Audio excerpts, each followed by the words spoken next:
They also say a parent's nightmare or worst fear is to have their child die before them, or mine was the dawning realization that I had a child who wanted me dead. Before we start, can I ask you a question real quick?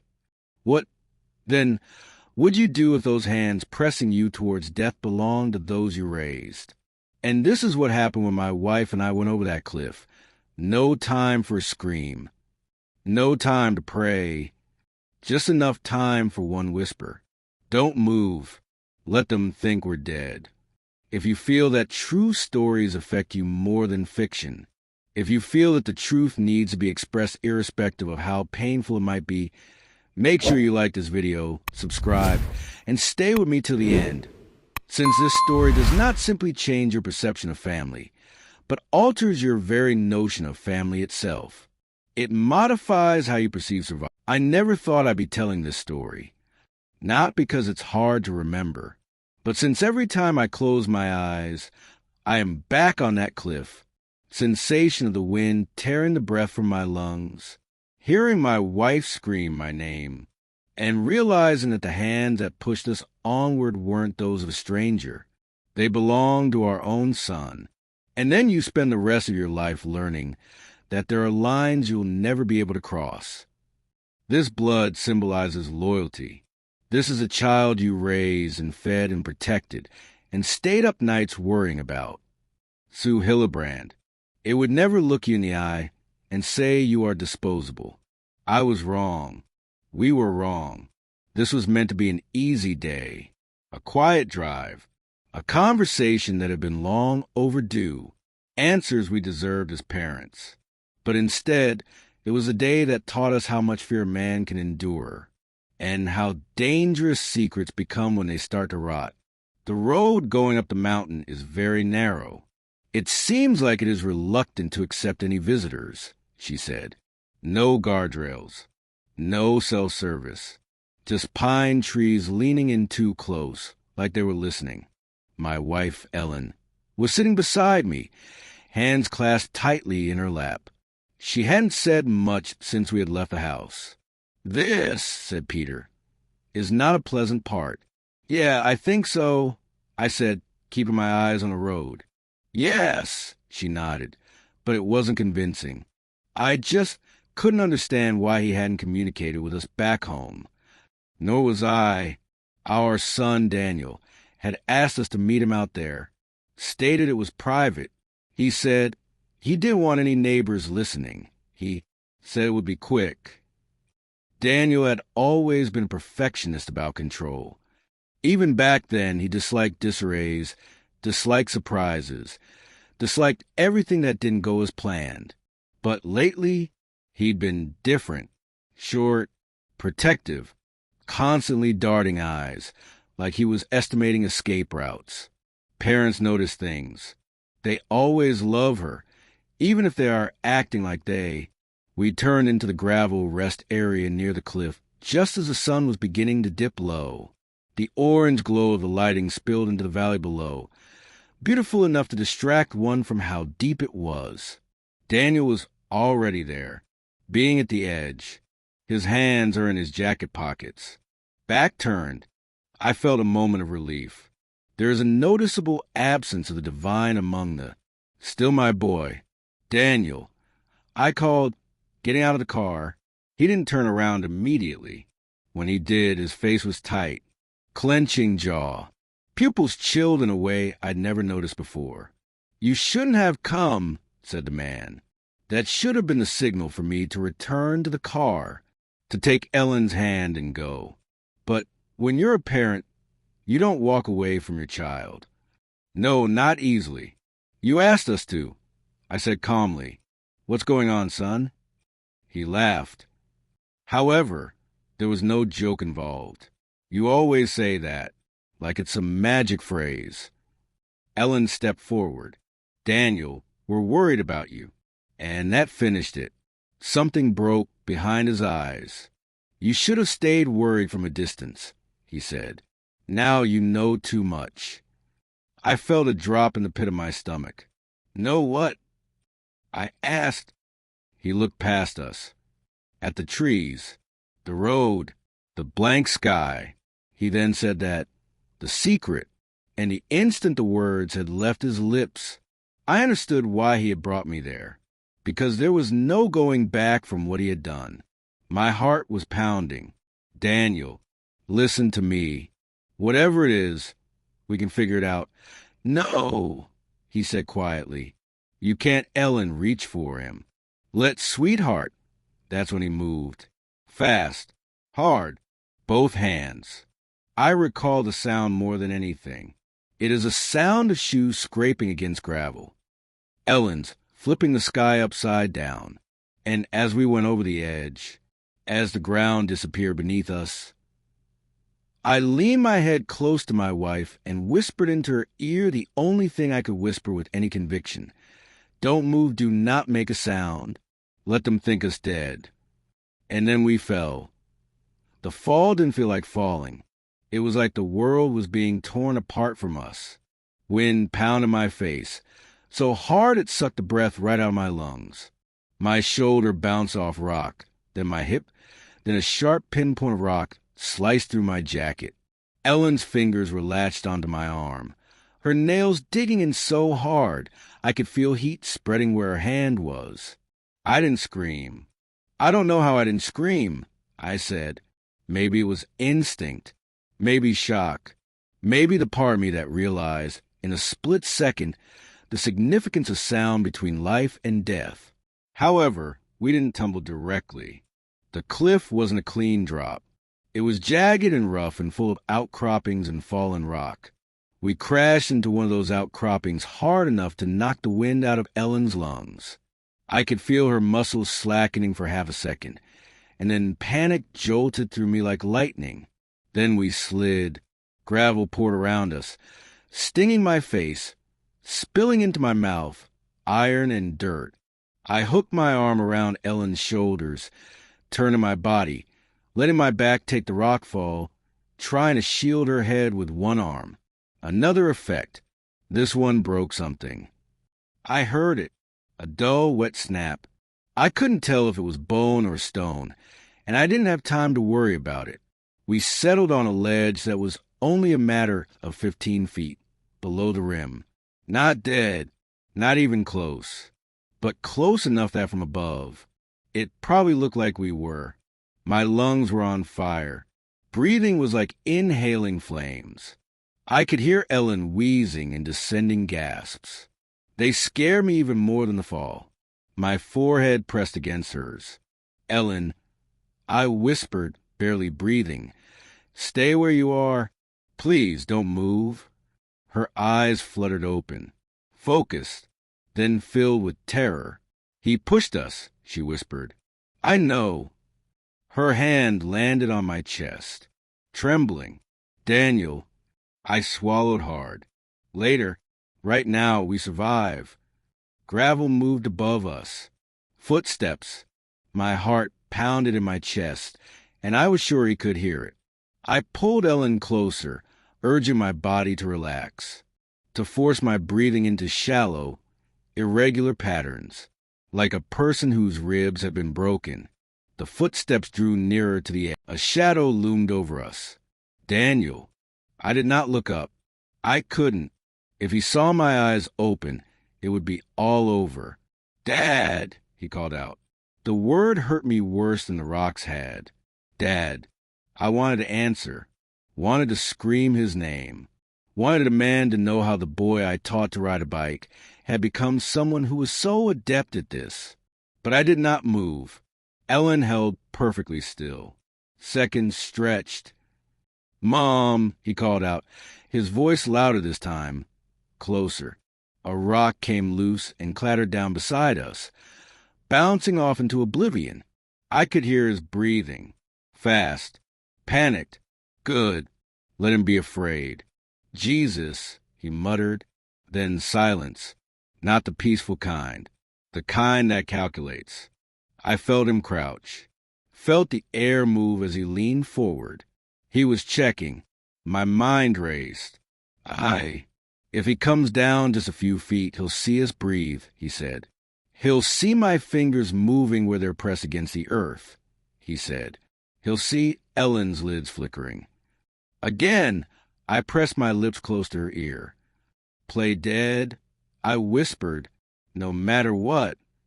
Her fingers tightened once more on the fabric of my shirt, then relaxed. Minutes ticked by, or seconds. I wasn't sure. At last, Daniel let out a breath. "Oh, God," he said. "Oh, God, oh, God." His footsteps went back. The gravel crunched even further back. Then an engine. A car door slammed. And then, suddenly, he was gone. I didn't move for what felt like an eternity. Neither did Ellen. We stood in frozen silence, listening. The wind, birds, distant hum of the valleys below. No footsteps. There were no voices. It was not until the sun was low enough to illuminate the cliff with shadows that I felt safe enough to breathe freely once more. "We're alive," whispered Ellen. "Yes," I said, "but we're not safe." Pain made itself known gradually, as if it were waiting for an invite. My back was screaming. My left leg was pounding in deep, nauseating beats. I shifted my weight and almost passed out. "Oh, no," Ellen groaned. "Don't move too much," I said. "Tell me what hurts." "All of it," she whispered. My side, my arm. I peered down. Laban. Her left arm was bent at an angle that arms were never intended to bend. Her face was pale. Her lips blue. "Shock. We need help," she said. I looked up towards a cliff face. Too steep to climb. Too loose to haul up, even if one was uninjured. "No self-service," I said softly. Her eyes were filled with tears. "He left us here." "Yes," I said, "and that tells me something." "What?" "That he thinks we're dead." She looked at me. "And that means," I went on, "he's not coming back." The truth had become crystal clear to the point of becoming reality, which our son had tried to kill us. Now, the world was convinced that he had succeeded. Darkness fell quickly. "Kelly." I called out, but she didn't answer. I called again, louder, my voice breaking. "Kelly, where are you?" It was then in my panic that I heard a low, rumbling sound, a rumble of thunder. I looked up, hoping against hope. Maybe there was a chance. Maybe a storm could bring some relief. Maybe I could find shelter. I grabbed Ellen tightly, holding her against me. She was shaking. "Talk to me," I said. "Stay awake." She laughed weakly. "About what?" "Anything. The kitchen remodel you never finished. That awful neighbor with the leaf blower. You still owe me a vacation," she smiled faintly. "I know. You always say that. And I always mean it." Her breathing calmed a bit. Above us, the sky erupted with stars. Beautiful. Cruel. I did not sleep. Not really. I was in and out of consciousness, my heart leaping at every noise. Around dawn, I heard it. Voices. Trace. Distant. I strained my neck, trying to ignore my agony, and spotted activity on a trail lower down that wound its way along the side of the mountains. Hikers. I wanted to shout. I should have screamed until I collapsed from lung failure. But then a dreadful thought struck me. If we're found alive, Daniel's story will fall apart. And then, if Daniel realizes we're alive, he may finish the job. I waited until the hikers were closer, until I could be sure they were really there, until I could see their faces. Then I waved. "Help!" I croaked. They froze. Sharp. Shouted back. In minutes, everything changed. Sirens wailed through the valley. Rescue ropes fell from above. "We've got this. We've got this. Get down. Get down. Move back." As they placed Ellen on the stretcher, one of the rescue workers leaned in toward me. "You're lucky," he said. "Another few hours." I nodded, speechless. On top, there were waiting police. How long have you loved? What happened? Did you fall? Was anyone else with you? I turned to Ellen. She had her eyes shut, but she was squeezing my fingers once. I took a breath. Our son pushed us, I said. The words dropped like cannonballs. Faces changed overnight.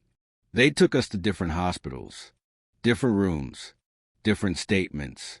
The detective sat across from me, notebooks open, observing me. Are you sure? One asked gently.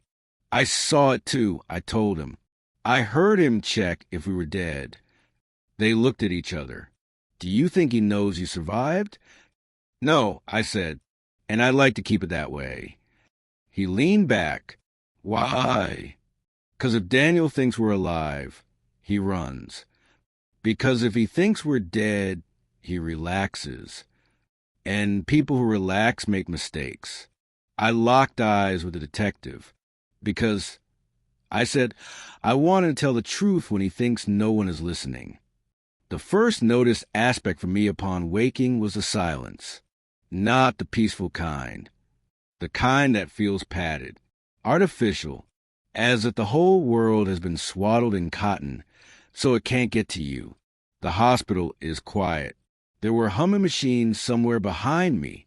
Then there's a strong smell of disinfectant that lingered in the air, almost as if it were attempting to wipe out what had occurred. I opened my eyes very gently. White ceiling. Fluorescent. I tried to move my left leg. The pain burst up my spinal column with speed that made my breath catch. My hand tightened on the sheets before I could control it. A nurse appeared immediately, as if she was waiting for just that moment. Easy, she said. You're safe now. Don't try to move yet. Safe. The word felt strange. The word felt. My wife, I croaked. She's stable, the nurse replied. She's in surgery as we speak, and the doctors are very optimistic. A breath I'd been holding since the last cliff escaped my lips. Can I see her? After she's out of recovery. I nodded, my eyes drifting shut once again, but sleep didn't come. Every time I drifted, I saw Daniel's face. Not angry, not yelling, peaceful. That was the bit that haunted me. A man doesn't throw his parents off a cliff in a blind rage. He does it after thinking it through. A detective appeared later in the morning. Same one from the previous night. Of course. Late 40s, worn-out eyes, coffee-stinking breath. He moved a chair next to my bed and sat down. We spoke last night. I know you were in pain. I want to go over things again. Slowly, he said. I nodded. Your son, he continued. Daniel Harris. 32. Financial consultant.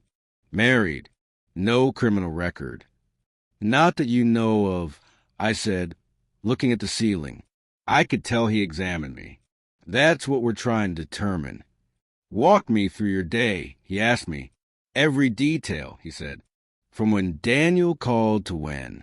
We went over, he said. The edge, he said. Yes. I told him everything. Request for a private location. Behavior of Daniel. The words he said before he pushed us. What secret did he tell you? The detective asked. I said, this wasn't just about justice anymore. It was also timing. If I tell you now, I said slowly, you'll arrest him today. Yes. And he'll lawyer up immediately. Yes. And whatever else he's done will stay buried. The detective leaned back. You think there's more? I know there is. Silence ensued. You're asking me to hold off an arrest for attempted murder, he said cautiously. I'm asking you, I said, to let him think he got away with it. The detective stared at me for an excessively long time. You're sure he knows you're dead? He then said. He checked, I said. He stood over us. He listened. And you want us to what? Announce your deaths. I locked my gaze with his. I want you to let the world believe it. Exhaling slowly through his nose. What kind of hell of a request is that? He said. I buried my own parents, I said. I know what grief looks like. Daniel hasn't grieved yet. He's still on adrenaline. The detective rubbed his jaw. People who think the danger is past. I went on. They relax. They talk. They slip. Another long pause. I'll have to run this up the chain, he said. And your wife would need to agree. She will. How do you know? Because Ellen was stronger than me. She had always been that way. That's when I saw her later in the night. She looked pale, bruised. A thick strip of white bandages encircled her raised arm. Constellations hung in a sling. Yet her gaze remained sharp, alert, living. I took her other hand gently. They say I'll set off metal detectors now, she whispered. I smiled weakly. I always said you were tough. Her eyes hardened. Did you tell them? Yes. Everything. Not yet. She nodded. Good. The doctor left us alone. He closed the door gently behind him. There was a pause in the conversation, and for a moment Then Ellen spoke. He intended to kill us. Yes. No hesitation, she went on. No shouting. No tears. I know. She squeezed my hand. I don't want him arrested just yet. I'll get that, I said. I want to know how long he's been able to do this, she said, and what other things he has done. I swallowed hard. Then we're agreed. The plan proceeded faster than I anticipated. The press releases were written, carefully crafted words. A terrible accident on a family outing. 2 victims declared dead from a fall. Investigation ongoing. No mention of Daniel. No, not yet. The hospital moved us to a private wing using fake names. Limited access. Guards on the entrances. Cell phones were taken. No social medias. We were ghosts. And meanwhile, our son out there was in a meeting or texting back or living his life, thinking his parents are at the bottom of a ravine. The next day, the detective came back carrying a tablet. The man went home. We pulled Daniel's phone records, he said, and his financials. He turned the screen towards me. Numbers blinked by. Transfers. Accounts. Assets held offshore. He's been laundering money, the detective said, through shell companies, real estate deals, consulting fees. I felt ill. How much? 7 figures. At least. And the secret? The detective tapped the screen. He told you because you were on the verge of finding it yourselves, he said. You had questioned, probed too closely. Ellen closed her eyes. Did he act alone? She asked. That's what we're trying to determine. The call came that night. Daniel. The detective had warned us that this could occur. That pain causes people to seek out contact. That even beasts require comfort. They recorded everything. The phone rang. I gazed at it like it was a live wire. Ellen nodded once. I replied, Dad. Daniel's voice shook. Dad, please, if this is some kind of sick joke. I didn't speak. Static filled the line. Then a sob. Oh, God, he whispered. I'm so sorry. Oh, boy, I muttered, jaw clenched so tightly it was. I didn't mean for it to happen that way, he went on. I panicked. The detective's gaze shifted towards me. Everything went wrong, Daniel said. I loved you. You know that, right? I wanted to scream. I remained quiet. The line was quiet for a moment before going dead. The detective took a slow breath. That was something. That was guilt, Ellen said softly, not remorse. The next week, Daniel came undone. He called again, and again, left voicemails, talked to himself, apologized, justified, and then he made a mistake. He met with someone, one he shouldn't have. This is what the detective showed us. Explains Chaz. Daniel in a diner booth, alone in a quiet corner, leaning forward, talking low. The man across from him nodded, jotted down notes, passed a file across the table. "Who's that?" Ellen asked. "His fixer," said the detective, "the one who assisted him in moving funds." My stomach twisted. In the recording, Daniel rubbed his face. "They're gone, both of them." The fixer did not look surprised. "You're sure?" he asked. "I checked," Daniel answered. I stayed until it was quiet. The room went cold. That was it. Those were the moments. The detective paused the video. "That's confession," he said, "to attempted murder and conspiracy." "And now?" I asked. "Now we let him keep talking," he said, since Daniel was convinced that we were dead, and the dead, he thought, could never bear testimony. The toughest aspect was not concealment. It was listening. Listening to the man we raised slowly detail, in his own words, how he had determined our lives were expendable. The tape piled up. Phone calls, meetings, late-night voice messages that he never intended for anyone to hear. But each strip exposed a layer he thought he knew, a layer that was colder than he was. Daniel stopped panicking. He was planning. That's always the dangerous phase, the detective explained to us.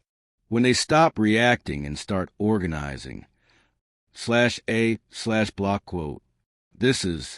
They were monitoring all of his accounts in real time. They observed funds moving again, this time small amounts, as if he were testing the waters. He had 2 more meetings with his facilitator. He always kept the meetings in public and kept his voice down. But even cautious people can be wrong when they think the danger has passed. But Daniel thought the threat was located at the bottom of a ravine. One afternoon, the detective came into our room. His expression was one that I had never seen on his face before. Not grim, not guarded, certain. "He's cleaning up," he said, "unloading assets, closing down accounts, applying for a long-term visa overseas." Ellen's jaw clenched. "He's running." "Yes," detective said, "and that gives us 2 options. Arrest him now," I said, or, he said, "let him think that he is about to get away with it." I knew what that meant. Let him speak for the final time. Let him speak it all out. "Where?" Ellen asked. "His house," the detective said. "He's hosting a small party. Friends, colleagues, a memorial. This is a punch. It is a blow. It is a memorial?" I repeated. "For you," he said. I looked at the wall. Our son would be speaking in front of people he knew us by, people who dined at our table, and acted as if mourning our loss. Ellen's voice remained steady.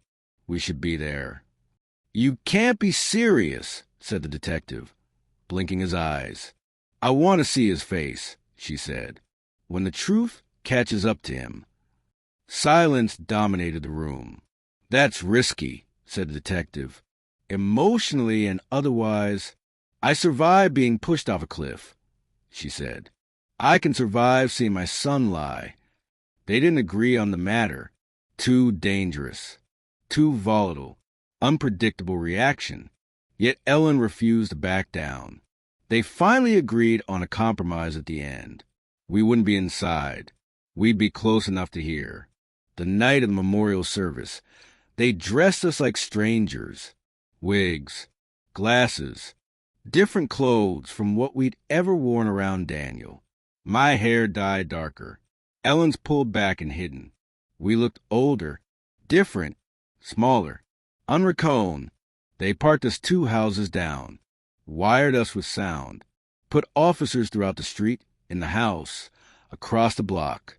His voice came through from outside, through open windows. Soft, controlled, practiced.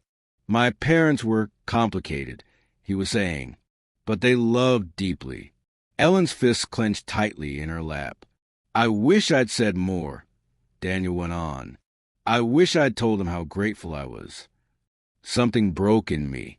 This was not grief. This was performance. One of the guests asked, "What happened up there?" "An accident. A terrible, senseless accident," sighed Daniel. He paused, just long enough. "They didn't suffer," he added. I nearly stood up. Ellen grasped my arm tightly enough to hurt. "Wait," she whispered.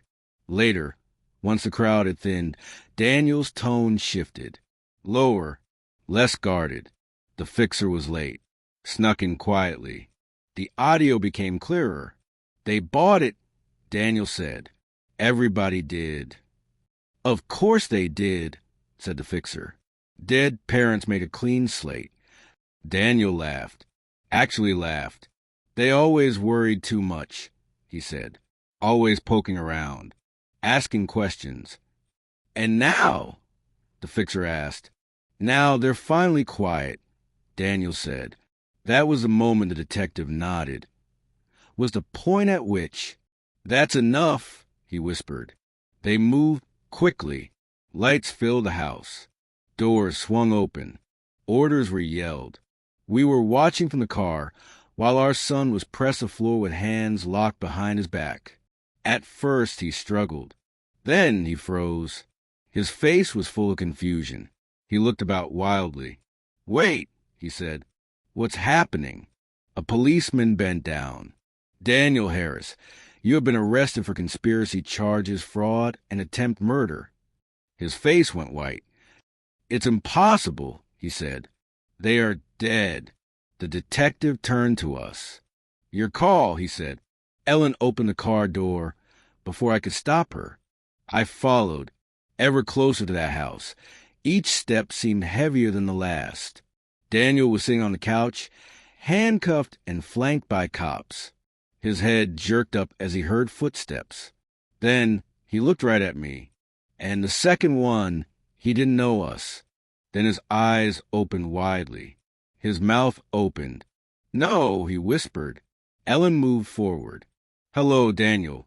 The sound that emerged from him wasn't a scream. It made a jagged, primal sound. "You're dead," he said. I checked." "You checked badly," I said. He vigorously shook his head. "This isn't real." "Oh, it's real," Ellen said. "Every second of it." There was silence in the room, except for the sound of breathing. "You lied," he said faintly. "You said you were dead." "We said nothing," I answered. "You assumed." Tears streamed down his face. "I didn't mean to," he said. "I just needed time. I needed space." "You needed silence," Ellen corrected, "and you chose violence to get it." He regarded her as a child caught stealing. "You just don't understand," he said. "I understand perfectly," she said. "You decided we were a problem." The fixer's eyes fixed on us, as if he was staring at ghosts. "Get him out of here," said the detective.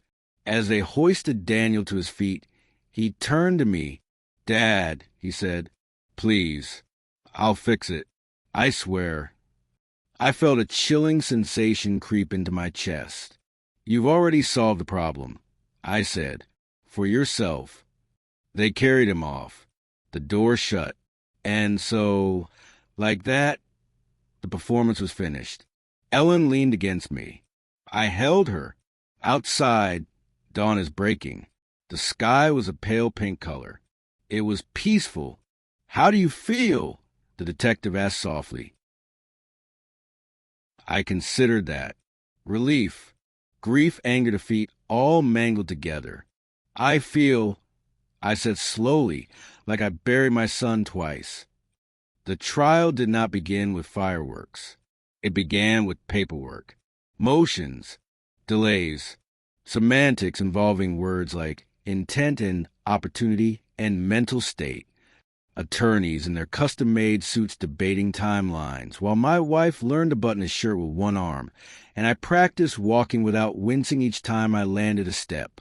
It seems that justice moves slowly, very slowly indeed, when it is proceeding with caution.